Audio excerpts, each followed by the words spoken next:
In today's video, I'm going to teach you how to navigate through Gumroad settings, specifically focusing on payment options and how to withdraw funds.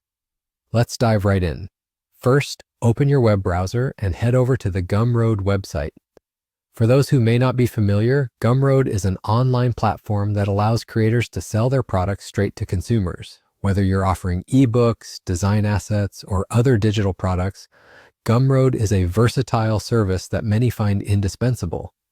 Now, once you're on the site, you'll want to log into your account if you're not already signed in. After logging in, direct your attention to the upper right section of the dashboard. Here, you'll find a menu icon or possibly a profile picture if you've added one. Click on this area to reveal a drop-down menu. From this menu, navigate to the Settings option. This section is really the heart of your account's configurations, letting you manage everything from personal information to payment details. Once you've clicked on Settings, a new page will load with several tabs. Focus your attention on the Payments tab and click on it. This section is crucial because, as a seller, making sure your payouts are correctly configured ensures you receive your earnings without delay. On the Payments page, you will see a variety of options related to how you receive your funds.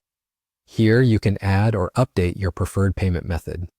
You generally have the option to choose between bank transfers or a direct deposit into a PayPal account, depending on your location or preference. Selecting the right one is vital to ensure you're getting your payouts in the way that suits you best. Now scroll down a bit further and you will find a section labeled Payouts.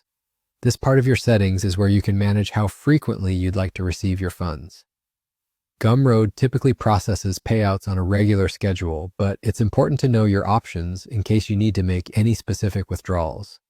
Double-check the details, such as your bank information or PayPal email, to ensure they're accurate. Any small error here could delay your payments. Once you're satisfied with how everything looks, you're essentially done setting up your payment options. Remember, keeping these details up to date is crucial in order to avoid any disruption in receiving your earnings from Gumroad. So that's a quick guide on how you can manage and configure your payment settings in Gumroad. It's a straightforward process, but ensuring each detail is accurate can save you from potential hiccups down the line. Thank you for watching, and I hope this tutorial makes navigating Gumroad just a bit easier for you.